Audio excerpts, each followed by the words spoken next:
Hello everyone, কেমন আছো তোমরা?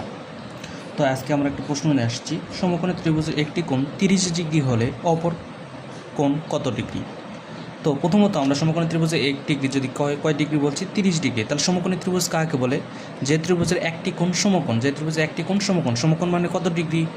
90 ডিগ্রি। তাহলে দেখো আমি চিত্রটা অঙ্কন করি। সমকোণ মানে কি? 90 ডিগ্রি। মনে করো এটা একটা সমকোণ, এটার কি এই কোণটা কত? 90 ডিগ্রি। এই কোণটা কত? 90 ডিগ্রি। আমাকে বলছে যে কোনো এই দুইটার মধ্যে যে কোনো একটা কোণ কত দিয়ে আছে? 30 ডিগ্রি। ঠিক আছে, 30 ডিগ্রি। তাহলে আমাকে বলতেছে যদি 30 ডিগ্রি হয় তাহলে এই কোণটার মান কত? এই তো নাকি? তাহলে আমরা জানি একটা সমকোণ ত্রিভুজ কত ডিগ্রি? 180 ডিগ্রি। একটা ত্রিভুজ কত ডিগ্রি? 180 ডিগ্রি। 80 ডিগ্রি আমার কয়টা মান দিয়ে আছে? দুইটা মান দিয়ে আছে। তাহলে এটা আমরা কি পাইছি? সমকোণ মানে 90 ডিগ্রি। তাহলে এই যে এখানে minus 90 plus 30।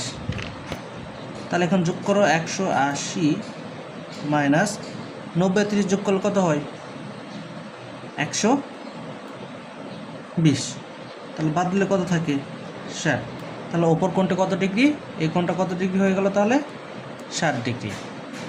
Okay, good, thank you.